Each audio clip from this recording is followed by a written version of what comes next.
شامیر شاہ کی بات پر ہی اس کے چہرے پر دگنی تگنی خوشی آ دھر آئی تھی۔ سچی لالا، آپ ہمیں ڈوز لا کر دیں گے؟ چہکتی ہوئی آواز کے ساتھ وہ بولی تھی۔ جی لالا کی جان، میں آپ کو بہت ساری ڈوز لا کر دوں گا۔ اب آپ خوش ہیں؟ اس کے کہنے پر اس بچی نے فوراً اسے زور و شور کے ساتھ ہاں میں سر ہلایا تھا کہ مہروش مسکرا کر رہ گئی۔ وہیں پر شامیر شاہ اس بچی کے سر پر ہاتھ رکھتا ہوا مسکرایا۔ جب وہ عورت مسکراتی ہوئی بچی کا ہاتھ پکڑے اسٹیج سے نیچے اتر آئی۔ وہ بھی مہروش کے ساتھ بیٹھا کوئی بات کرتا جب اس کا فون رنگ ہوا۔ شامیر شاہ نے پاکٹ سے فون نکالتے آنکھوں کے سامنے کیا تو وہاں پر چمکتے نوٹیفیکیشن نے اس کے حواس سلب کیے۔ ایک لمحہ لگا تھا، صرف ایک لمحہ، اور اس کی آنکھوں میں خون اتر آیا تھا۔ گردن اور ہاتھوں کی رگیں تن گئی تھی، جبکہ ماتھے پر انگنت شکنیں نمودار ہوئی۔ وہ ایک جھٹکے سے اپنی جگہ سے کھڑا ہوا تھا اور عنایا کو اس نے مہروش کی گود میں ڈالا تھا اور خود وہ وہیں پر کھڑا ہو گیا تھا۔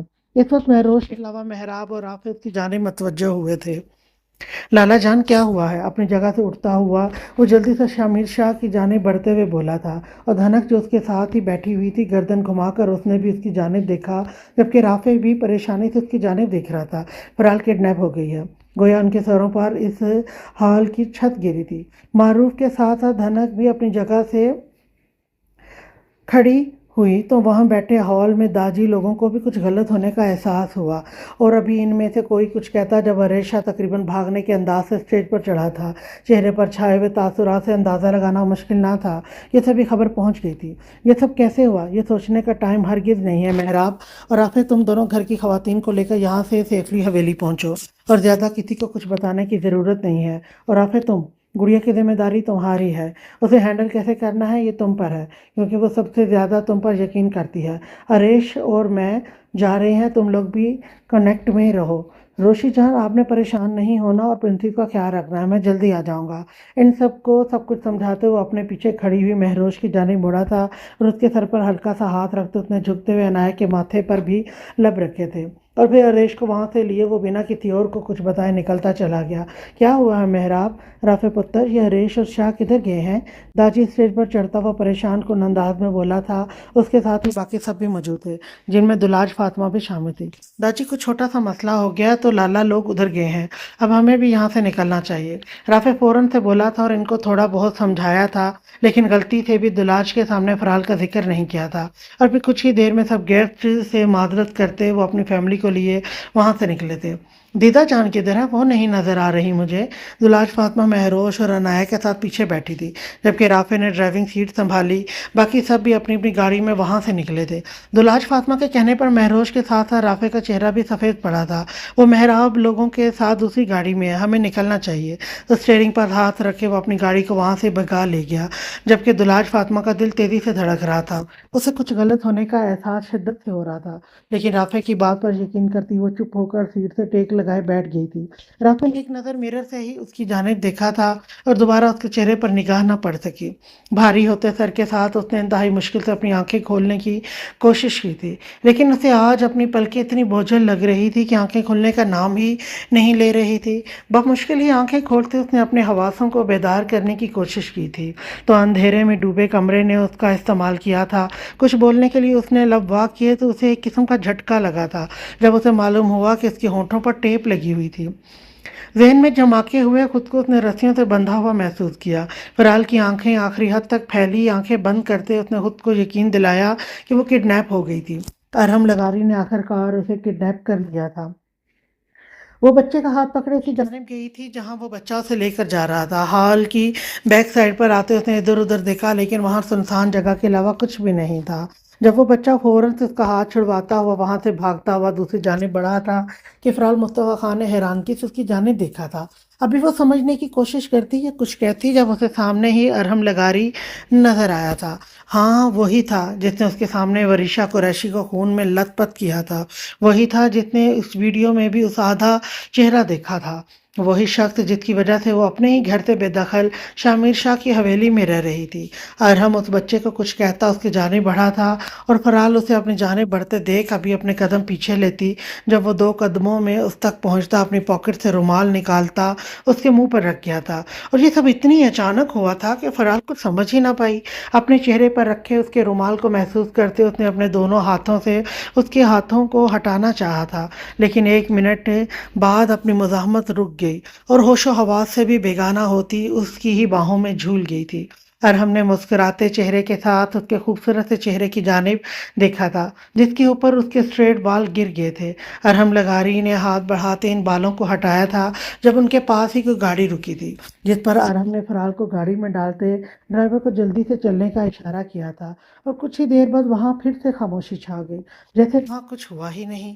اور شامیر شاہ کی حدود سے نکلتے ہی اس نے سب سے پہلے اپنے فون سے شامیر شاہ کو میسج کیا تھا، اور دوسرے نمبر پر ارش شاہ کو میسج کرتے وہ مسکراتے چہرے کے ساتھ فرال کو ان سب سے دور لے گیا۔ فرال نے دوبارہ سے اپنی آنکھیں دروازہ کھلنے کی آواز پر کھولی تھی۔ اس نے آنکھیں کھولتے سر اٹھا کر سامنے دیکھا تو کمرے میں پھیلی ہوئی روشنی کی وجہ سے ایک دفعہ تو اس کی آنکھیں چندھیا گئی تھیں کہ اس نے سختی سے بند کی، اور دوبارہ سے کھولا تو سامنے کھڑے شخص کو دیکھتے اس سے زیادہ حیرت نہیں ہوئی تھی۔ وہ اور ارحم لغاری ہی تھے، جو اپنے دونوں ہاتھ سینے پر باندھے مسکراتی نظروں اور چہرے پر فخرانہ مسکراہٹ لیے اس کی جانب دیکھ رہا تھا۔ I am back in your life miss فرال مصطفیٰ خان۔ تمسخر بھرا لہجہ آنکھوں میں جتنے کی رمق لیے اس کی جانب قدم بڑھا گیا۔ فرال جو خالی نگاہوں سے اس کی جانب دیکھ رہی تھی، اسے اپنی جانب بڑھتے دیکھ کر پورے بدن میں خوف کی لہر بہر آئی تھی۔ اپنے آپ کو ایک دفعہ پھر سے چھڑوانے کی کوشش کی تھی کہ ارحم کے لب مسکرائے، سر جھٹکے وہ اس کی جانب بڑھا، اپنے دونوں ہاتھ چہرے کے دائیں بائیں رکھتے جہاں پر فرال کے ہاتھوں کو باندھا ہوا تھا وہ فرال مصطفیٰ خان کے مقابل اپنا چہرہ کر گیا کہ فرال نے نخوت سے اپنا سر دوسری جانب پھیرا تھا، جیسے ارحم لغاری نے اپنے ہاتھ سے پکڑتے اس کا چہرہ اپنے مقابل کیا اور اس کے چہرے کے قریب ہوا، انتہائی قریب۔ فرال جو اپنے خوف پر قابو پا گئی تھی، مقابل کو اپنے اتنے قریب دیکھ کر خوف ایک دفعہ پھر سے بیدار ہوا تھا۔ اس کی آنکھوں میں خوف ابھرا۔ ارحم اس کی آنکھوں میں پہلی دفعہ خوف دیکھ رہا تھا، چہرے پر استہزائیہ مسکراہٹ ابھری تھی۔ ہاتھ بڑھاتے اس نے ایک جھٹکے سے فرال کے ہونٹوں پر لگی ہوئی ٹیپ کو کھینچا تھا کہ درد سے ایک ہی سسکاری اس کے لبوں سے برآمد ہوئی۔ ویسے تو میں نے آپ کو بھولنے نہیں دیا، لیکن پھر بھی اگر آپ بھول گئی ہیں تو میں ایک دفعہ پھر سے چانس دیتا ہوں، اور بھولیے گا مت، یہ ایک آخری چانس ہوگا مس فرال۔ میں ارحم لغاری آپ سے شادی کرنا چاہتا ہوں۔ یہ کہنے کی دیر تھی جب فرال مصطفیٰ خان کی آنکھوں کے سامنے وریشا کا چہرہ لہرایا تھا، اور اگلے ہی لمحے اس نے ارحم لغاری کے منہ پر تھوکا تھا کہ ارحم جھٹکا کھاتے پیچھے ہٹا۔ آنکھوں میں لہو اترا تھا، اپنا چہرے پر ہاتھ پھیرتے اس نے اپنی لہو انگارہ ہوتی آنکھوں کے ساتھ فرال کی جانب دیکھا تھا کہ اس کا پورا بدن کپ کپا کر رہ گیا تھا۔ ایک جھٹکے سے اس کی جانب بڑھتے اس کے بال پیچھے سے اپنے ہاتھ کی مٹھی میں لے گیا تھا کہ فرال کراہ کر رہ گئی۔ عزت راست نہیں ہے تمہیں مس فرال خان، عزت کے ساتھ تمہیں اپنی زندگی میں شامل کرنا چاہتا تھا، تمہیں اپنا بنانا چاہتا تھا، لیکن نہیں، تمہیں تو بنا کسی عزت کے رہنا ہے، شاید بنا شادی کے رہنا چاہتی ہو، لیکن کوئی بات نہیں، میں تمہاری اس خواہش کا احترام کروں گا، اور بنا کسی بندھن کے اب ہم ایک دوسرے کے ساتھ ایک کپل بن کر رہیں گے، ہے نا سویٹ ہارٹ؟ اب کوئی پرابلم نہیں ہوگی نا؟ اس کے قریب آتے وہ اس قدر غصیلے انداز میں گھراتے ہوئے بولا تھا کہ فرال کو اپنی روح کانپتی ہوئی محسوس ہوئی تھی۔ اپنے چہرے پر اسے ارحم لغاری کے ہاتھ کا لمس محسوس ہوا تھا۔ فرار کا دل ڈوب کر ابھرا اور ایک دفعہ پھر سے ہاتھ چھڑوانے کی کوشش کی۔ چھوڑے مجھے، گھٹیا انسان، یہی تمہاری اصلیت تھی، یہی چہرہ تھا جو تم ابھی تک سامنے نہیں لا رہے تھے۔ ادھر ادھر کر کے اپنے ہاتھ چھڑواتی وہ غصے سے گھرائی تھی۔ ہاں، یہی میری اصلیت تھی، تمہیں پانا ہے، تمہیں اپنی ملکیت بنانا ہے۔ بہت خوبصورت ہو تم، اپنی اتنی خوبصورتی کہ میں نے آج تک تم جیسی کوئی لڑکی نہیں دیکھی۔ وہ اپنا چہرہ اس کے قریب کر گیا تھا، اپنے ہاتھ سے اس کے گال چھوتا، وہاں پر بال پیچھے کر رہا تھا۔ فرال کی جان لبوں پر آئی تھی۔ پیچھے ہٹو، میرے قریب نہیں آنا، چھوڑو مجھے۔ اس کی نزدیکی پر فرال کی آنکھوں میں خوف ابھرا تھا۔ وہ ایک چہرے کو ادھر ادھر کرتے ہوئے بولی تھی، آنکھوں میں آج پہلی دفعہ نمکین سا پانی آیا تھا۔ کیوں سویٹ ہارٹ؟ اب شادی تو ہم نہیں کر رہے، تو شادی کے بعد والا کام تو کر سکتے ہیں نا؟ وہ اس کے ہاتھ کھول رہا تھا۔ فرال نے جلدی سے ہاتھ کھلواتے وہاں سے بھاگنا چاہا جب ارحم نے اس کی کلائی پکڑی تھی۔ نانا سویٹ ہارٹ، یہاں سے جا نہیں سکتی اب تم۔ ایک جھٹکے سے اسے بیڈ پر اوندھے منہ گرا گیا تھا۔ فرال کے پاؤں تلے زمین کھسکی تھی۔ جھٹکے سے رخ موڑتے وہ اپنے پر جھکے شخص کو حیرانگی اور بے یقینی سے آنکھیں پھاڑے دیکھنے لگی تھی، جو اپنی شرٹ کے بٹن کھولتا اس کی جانب بڑھا تھا۔ نہیں نہیں، یہ تم نہیں کر سکتے، تم ایسا نہیں کر سکتے میرے ساتھ، پلیز پیچھے ہٹو، دور رہو مجھ سے۔ آنکھوں سے وہ نمکین پانی گرتا اب اس کے گالوں کو بھگونے لگا تھا۔ انتہائی شدت سے وہ روتے ہوئے بولی تھی۔ ارحم لغاری اس پر مکمل جھک گیا تھا۔ سویٹ ہارٹ، اس میں رونے والی کیا بات ہے؟ اب تم شادی کے بنا ہی رہنا چاہتی ہو تو یہ تو ہوگا ہی نا۔ چلو شاباش، آنسو صاف کرو اور شرٹ اتارو میری۔ فرال کو لگا زمین پھٹے وہ اور اس میں سما جائے۔ چہرہ لٹھے کی مانند سفید پڑ گیا تھا، ہاتھ پاؤں پھولتے ہوئے محسوس ہوئے۔ نہیں، میں شادی کے لیے تیار ہوں، اب پلیز مجھے چھوڑ دیں، میں کرتی ہوں آپ سے شادی۔ پہلی دفعہ اسے اس شخص سے خوف محسوس ہوا تھا، اور خوف بھی ایسا کہ اس کا پورا بدن کپ کپا کر رہ گیا تھا۔ ارحم فاتحانہ مسکراہٹ کے ساتھ اس سے پیچھے ہٹا۔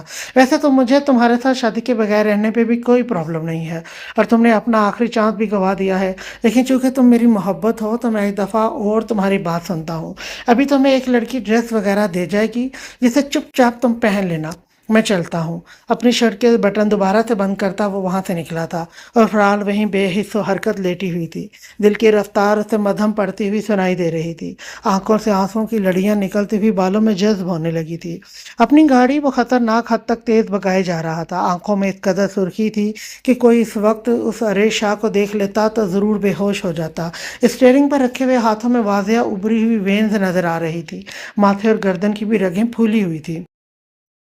اریشا، اپنی گاڑی آہستہ چلاؤ۔ سامنے ڈیش بورڈ پر رکھے ہوئے فون سے شامر شاہ کی غسیلی بھری آواز ابری تھی، اور اس کے پیچھے ہی اپنی گاڑی میں موجود اس کے ساتھ ساتھ محراب اور رافع سے بھی کنیکٹڈ تھا، جو ابھی تک حویلی نہیں پہنچے تھے۔ اریش نے ضبط سے آنکھیں بند کی تھی۔ شاہ، اس ارحم لغاری کو مرنا ہوگا، اور میرے ہی ہاتھوں سے مرنا ہوگا۔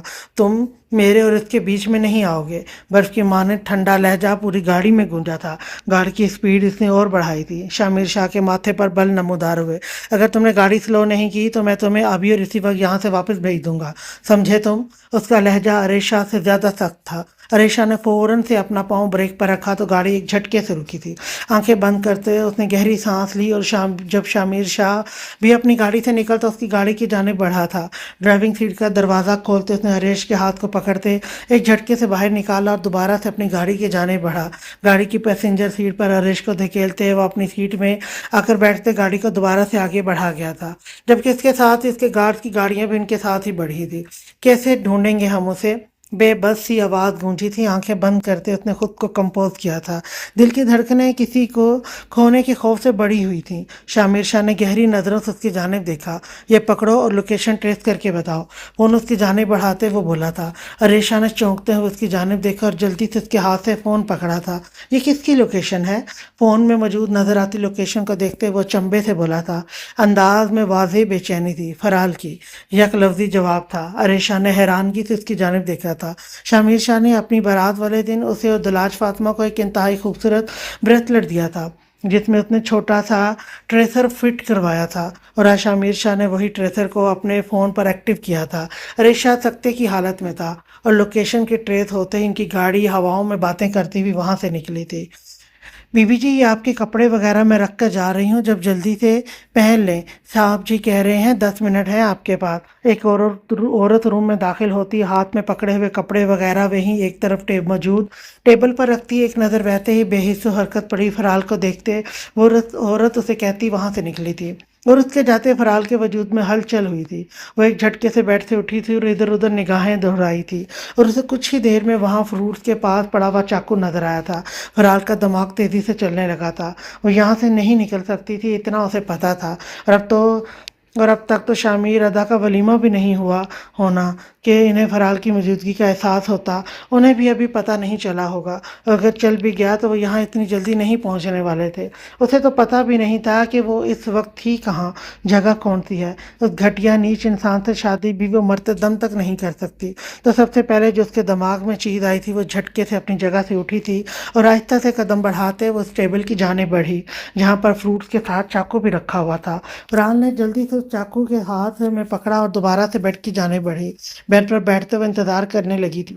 10 منٹ کا ٹائم دیا تھا، جس میں سے 2 منٹ گزر گئے تھے، اور اسے لاشعوری طور پر شامر شاہ یا اریشا کا انتظار تھا۔ منٹ تک اگر وہ نہیں پہنچے تو جو اس نے سوچا تھا وہ اس نے کر لینا تھا۔ دماغ میں گڑمڑ چل رہی تھی، نظریں سامنے چلتی ہوئی گھڑی کی سوئیوں پر تھی۔ 1 منٹ رہ گیا تھا اور اس کا دل تیزی سے دھڑکنے لگا تھا۔ ماتھے پر ننھے ننھے قطرے نمودار ہوئے، پورے جسم پر لرزہ طاری ہو گیا تھا۔ 1 منٹ بھی گزر گیا، کوئی نہیں آیا تھا۔ آنکھوں میں آنسو ہی آنسو تھے۔ ڈب ڈباتی آنکھوں کے ساتھ اس نے اپنے بائیں ہاتھ کی کلائی آگے کی تھی اور دائیں ہاتھ میں موجود چاقو اس پر چلا دیا تھا۔ خون فوارے کی صورت میں نکلا تھا۔ فرال کی آنکھوں کے آگے اندھیرا چھایا، اپنی کلائی سے نکلتے ہوئے خون کو وہ دھندلائی نظروں سے دیکھ رہی تھی، اور پھر کچھ ہی دیر بعد وہ وہیں بیڈ پر گرتی ہوش و حواس سے بیگانہ ہو گئی تھی۔ دیدہ جان نہیں آئی؟ وہ کدھر ہے؟ وہ جو ابھی آ کر صوفے پر بیٹھی محراب کی گاڑی کے آنے کا ویٹ کر رہی تھی، جو ان سے کچھ پیچھے تھی۔ مہروش اس کے ساتھ ہی بیٹھی ہوئی تھی، جبکہ عنایہ اس وقت سمرین بیگم کے پاس موجود تھی۔ سب ہی اس وقت اس طرح بھی کیفیت میں لاؤنج میں بیٹھے ہوئے تھے۔ داجی بھی وہیں پر موجود تھے۔ جب محراب کی گاڑی کا ہارن سنائی دیا، جس پر دلاج فاطمہ جو پریشان سی بیٹھی ہوئی تھی، سر اٹھا کر سامنے لاؤنج کے دروازے کی سمت دیکھا تو وہاں محراب کے ساتھ صرف دھنک کو آتے دیکھ وہ ایک جھٹکے سے اپنی جگہ سے کھڑی ہوئی تھی۔ دیدہ جان کہاں ہے؟ آپ نے تو کہا تھا وہ محراب لالا کی گاڑی میں ہے، تو کہاں ہے دیدہ جان؟ فرال کو وہاں پر موجود نہ پا کر وہ رافع کی طرف دیکھتی ہوئی بولی تھی۔ آنکھوں سے آنسو بس جھلکنے کو تیار تھے، دل کسی انہونی کے احساس سے شدت سے دھڑکا تھا۔ اس نے ہال میں بھی فرال کو نہیں دیکھا تھا۔ محترمہ میری بات سنیں، آپ ادھر میری طرف دیکھیں۔ دلاج فاطمہ کے کہنے پر وہ گہری سانس بھرتے ہوئے اپنے بالوں میں ہاتھ پھیرتے اس کی جانب متوجہ ہوا تھا، جبکہ باقی سب گھر والے دلاج فاطمہ کا ری ایکشن دیکھے سانس روکے کھڑے تھے۔ رافع کے کہنے پر اس نے شکوہ کن نظروں سے اس کی جانب دیکھا تھا۔ آپ نے جھوٹ کہا تھا کہ دیدہ جان ان کی گاڑی میں ہے، وہ نہیں ہے یہاں پر۔ کہاں گئی میری دیدہ جان؟ آنکھوں سے آنسو نکلتے ہوئے گالوں کو بھگو گئے تھے۔ وہ رافع کی جانب دیکھتے ہچکی بھرتے ہوئے بولی تھی۔ رافع نے اذیت سے آنکھیں بند کر کے کھولی، باقی سب ان دونوں کی جانب ہی دیکھ رہے تھے۔ میری بات سنو گی محترمہ؟ پہلے اس کی جانب بڑھتے اسے سمجھانے کی کوشش کرتے ہوئے بولا۔ فاطمہ 2 قدم اس سے پیچھے ہٹی اور روتے ہوئے ہچکی بھرتے نفی میں سر ہلایا۔ مجھے نہیں سننی آپ کی کوئی بات، آپ نے مجھ سے جھوٹ بولا ہے۔ مجھے اپنی دیدہ جان کے پاس جانا ہے، بس۔ اپنے دل میں چلتی کیفیت وہ خود سمجھنے سے قاصر تھی، جو آج کسی خوف کے احساس سے شدت سے دھڑک رہا تھا کہ آنسو خود بخود ہی آنکھوں سے تیزی کے ساتھ نکل رہے تھے۔ رافع نے اس کے کہنے پر ضبط سے مٹھیاں بند کی تھی اور اس کی جانب دیکھا جو شدت سے رو رہی تھی۔ چپ، ایک دم سے چپ، مجھے آپ کے رونے کی آواز نہیں آنی چاہیے۔ محترمہ سمجھیے، آپ 1 منٹ سے پہلے ہی اپنے آنسو صاف کرو اور میری بات دھیان سے سنو۔ وہ اس قدر غصے سے گھرایا تھا کہ دلاج فاطمہ نے بڑھتے بے یقینی سے اس کی جانب دیکھا تھا۔ آنکھوں میں ایک لمحے میں خوف ابھرا تھا، جبکہ باقی گھر والے اس کے اس ری ایکشن پر شدید حیران کھڑے تھے۔ کوئی بھی ان کی جانب نہیں بڑھا تھا۔ فرال ایک چھوٹی سی پرابلم میں پھنسی ہے، جس کی وجہ سے لالا لوگ گئے ہیں اسے لینے، اور وہ جلد ہی واپس بھی آ جائے گی، اور اس طرح رونے سے بہتر ہے آپ ان کے لیے دعا کرو کہ وہ جلدی سے واپس ہمارے بیچ آ جائے۔ اپنے غصے کو کنٹرول کرتے اس دفعہ وہ قدرے آہستہ مگر سنجیدگی سے بولا تھا۔ دلاج فاطمہ کی آنکھوں میں اب اپنی بہن کے لیے بے چینی ابھری تھی۔ کون سی پرابلم؟ دیدہ جان ٹھیک تو ہے نا؟ کچھ دیر پہلے وہ جو اس سے ڈر گئی تھی اب دوبارہ سے اس کی جانب بڑھی تھی۔ فاطمہ، فرال بالکل ٹھیک ہوگی انشاءاللہ، ہم سب مل کر دعا کریں گے۔ اور رافع لالا، آپ کو دلاج فاطمہ سے اس طرح بات نہیں کرنی چاہیے تھی، یہ غلط طریقہ تھا۔ وہ ایک سردار کی بیوی تھی اور اس وقت وہ بالکل سردارنی کی طرح ہی بات کو سنبھال رہی تھی۔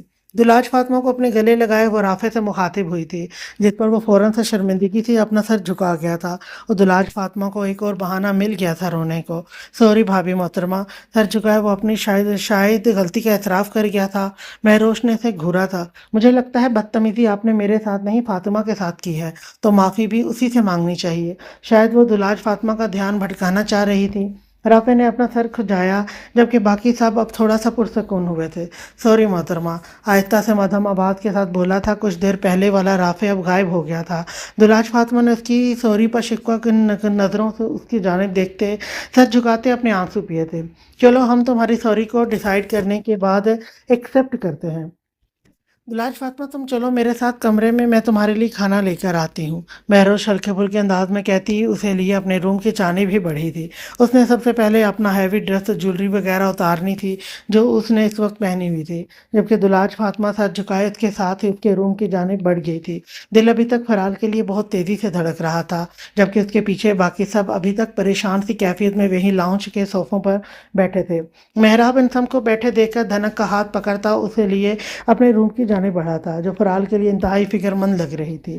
شامیر شاہ کے آرڈر تھے کہ وہ حویلی سے باہر ہرگز نہیں نکلیں گے، جس کی وجہ سے انہیں حویلی میں ہی سب کے ساتھ رہنا پڑ رہا تھا، اور وہ اب دھنک کے چہرے پر چھائے ہوئے تھکن اور فرال کی پریشانی کے تاثرات دیکھتا اسی لیے اپنے روم کی جانب بڑھا تھا، جبکہ رافع اپنے ہاتھ میں فون پکڑے وہیں لاؤنج کے چکر کاٹنے لگا تھا۔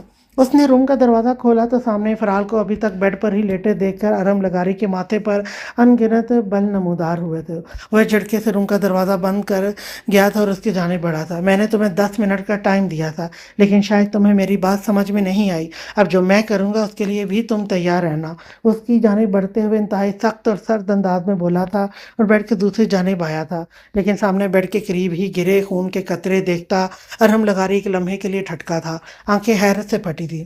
بے یقین نظروں کے ساتھ وہ قدم بقدم چلتا ہوا اس کی جانب بڑھا تھا اور بیڈ پر اس کے ہوش و حواس سے بیگانہ وجود اور خون سے رنگے ہوئے ہاتھ کو دیکھتا ارحم لگاری کے قدم ڈگمگائے تھے۔ ہاتھ سے بہتا ہوا خون بیڈ کو بھی داغدار کر گیا تھا۔ اے فرال، یہ کیا کیا ہے تم نے؟ میں تمہیں کبھی معاف نہیں کروں گا اس کے لیے۔ مجھ سے دور بھاگنا چاہتی ہو، مجھ سے جان چھڑوانے کے لیے تم نے خود کو نقصان پہنچایا، لیکن ارحم لگاری تمہیں کچھ نہیں ہونے دے گا، تمہاری جان بچائے گا اور تمہارے ساتھ رہے گا بھی۔ یہ تم نے بالکل اچھا نہیں کیا مس فرال مصطفیٰ خان۔ وہ حزیاتی انداز میں اس کے خون میں رگے ہوئے ہاتھوں کو دیکھتے ہوئے بولا تھا، آنکھوں میں جنون سا در آیا تھا۔ تم اتنی جلدی مجھ سے چھٹکارا نہیں پا سکتی، تمہیں جینا ہوگا میرے ساتھ، رہنے کے لیے بچنا ہوگا۔ پھر اس کو اٹھاتے روم سے باہر نکلتے اندھا دھند باہر کی جانب بھاگا تھا جب اسے باہر سے فائرنگ کی آواز سنائی دی۔ ارحم لگاری چونکا تھا، کچھ تو غلط ہونے کا احساس ہوا تھا۔ اس نے جلدی سے فرال کو وہیں پڑے ہوئے صوفے پر بٹھایا تھا کہ اس کا چاقو سے کٹا ہوا ہاتھ فرال مصطفیٰ کی کمر کے پیچھے ہی مڑ کر رہ گیا تھا کہ کسی کو دکھائی نہ دے، جبکہ چہرہ اس کا جھک گیا تھا جیسے وہ صرف بے ہوش ہو۔ ارحم لگاری نے بے دھیانی میں اسے ویسے ہی صوفے پر بٹھاتے باہر کی جانب ابھی بڑھا جب داخلی دروازے سے آتے ہوئے شخص کو دیکھتے ارحم لگاری ایک لمحے کے لیے حیران رہ گیا تھا۔ سامنے ہی شامیر شاہ اپنے دونوں ہاتھوں میں گنز پکڑے ہوئے اپنی لہو ہوتی آنکھوں کے ساتھ اس کی جانب ہی بڑھ رہا تھا۔ تم یہاں کیسے پہنچے؟ کس نے تمہیں یہاں آنے دیا؟ اور میرے گارڈز کدھر ہیں؟ وہ ہڑبڑاتے ہوئے اس کی طرف دیکھتے ہوئے بولا تھا۔ وہ ہر چیز ایکسیپٹ کر سکتا تھا لیکن شامیر شاہ کا یہاں پر ہونا نہیں۔ وہ فرال مصطفیٰ خان کو جس جگہ لے کر آیا تھا ارحم کو یقین تھا وہ کم از کم یہاں تک نہیں پہنچ سکتے، لیکن وہ تو آ گئے 2 گھنٹوں میں، اس کے سامنے کھڑے تھے۔ شامر شاہ ہلکا سا مسکرایا اور تمسخر زدہ مسکراہٹ، مجھے لگا تھا کہ مجھے اپنا تعارف خود کروانا پڑے گا، لیکن یہاں تو مجھے لگتا ہے پہلے سے ہی جان گئے ہو مجھے۔ استہزائیہ انداز میں بولتے ہوئے ارحم لگاری کا چہرہ غصے سے سرخ کر گیا، جبکہ نظریں اس کی صوفے پر بے ہوش پڑی ہوئی فرال کی جانب اٹھی تھی۔ پھر شامیر شاہ نے اپنے دونوں ہاتھوں کی مٹھیوں کو دھکتے سے بند کیا تھا۔ میرے گارڈ کدھر ہیں؟ انہوں نے تمہیں اندر کیسے آنے دیا؟ وہ پھر سے دھاڑا تھا جب ارے شاہ اندر داخل ہوا، لیکن اپنے دونوں ہاتھوں سے اس نے ارحم لگاری کے 2 گارڈز کو مار کر انہیں بازوں سے دھکیلتے ساتھ لایا تھا۔ کہ ان گارڈز کی بات کر رہے ہو تم؟ ان دونوں گارڈ کو آگے کی جانب پھینکتے ہوئے وہ استہزائیہ انداز میں بولا تھا۔ ارحم لگاری چونک گیا تھا، ماتھے پر ٹھنڈے پسینے آئے تھے جبکہ چہرے کی ہوائیاں اڑی تھی۔ شاہ، یہ لوکیشن تو جنگل کی شو ہو رہی ہے، وہ شامیر کی جانب دیکھتے ہوئے پریشانی سے بولا تھا۔ شامیر کے ماتھے پر بل نمودار ہوئے اور بنا کچھ کیے وہ اپنی گاڑی کو بھگا لے گیا۔ آگے 20 منٹ میں وہ جنگل کے بیچ کھڑے فون پر شو ہوتی لوکیشن کی جانب بڑھ رہے تھے۔ یہ جنگل ایسا تھا کہ اس کی دوسری جانب بھی نیچے جاتی ہوئی پہاڑی بنی ہوئی تھی، جبکہ لوکیشن اس کی دوسری جانب شو ہو رہی تھی۔ وہ دونوں اپنے اپنے گند ہاتھوں میں پکڑے دبے قدم چلتے ہوئے منزل پر پہنچے تو سامنے ہی اسے کچھ گارڈز کھڑے نظر آئے۔ اریش نے ایک دفعہ پھر سے لوکیشن دیکھی، وہیں پر فرال کی لوکیشن شو ہو رہی تھی۔ شامیر شاہ کو اشارہ کرتے ہوئے ان گارڈز کی جانب بڑھا تھا، جبکہ شامیر شاہ اپنے ہاتھوں میں پکڑی ہوئی گند سے ہر گارڈ کا نشانہ باندھتے انہیں وہیں ڈھیر کیے آگے کی جانب بڑھ گیا تھا۔ پیچھے اریش شاہ بھی ان گارڈز کو جہنم رسید کرتا 2 گارڈز کو وہیں تھے دھکیلتے اندر کی جانب بڑھا۔ اریش شاہ کی نظر جیسے ہی صوفے پر پڑی تو وہ پلٹنا بھول گئی تھی۔ دل کی دھڑکنیں بڑھی تھی۔ وہ بے ہوش صوفے پر سر جھکائے نیم دراز لیٹی تھی۔ ابھی ان میں سے کوئی کچھ کہتا جب ارحم لگاری کے گارڈ ان دونوں کو چاروں جانب چھا گئے تھے۔ اریش شاہ جو فرال کو دیکھ کر اس کی جانب بڑھنے لگا تھا اپنی جگہ پر کھڑا ہوا تھا تو اس بار ارحم کے چہرے پر مسکراہٹ ڈر آئی تھی۔ تم لوگوں کو کیا لگا یہ میرے 4-5 گارڈ مار کر تم لوگ میرے تک رسائی حاصل کر لوگے؟ تو یہ تم لوگوں کی سب سے بڑی بھول ہوگی۔ ارحم لگاری نام ہے میرا، تم لوگوں کو مسئلہ میرے بائیں ہاتھ کا کھیل ہے میرا۔ 1-2 قدم وہ ان کی جانب بڑھاتے ہوئے اپنے چہرے پر استہزائیہ مسکراہٹ سجائے بولا تھا۔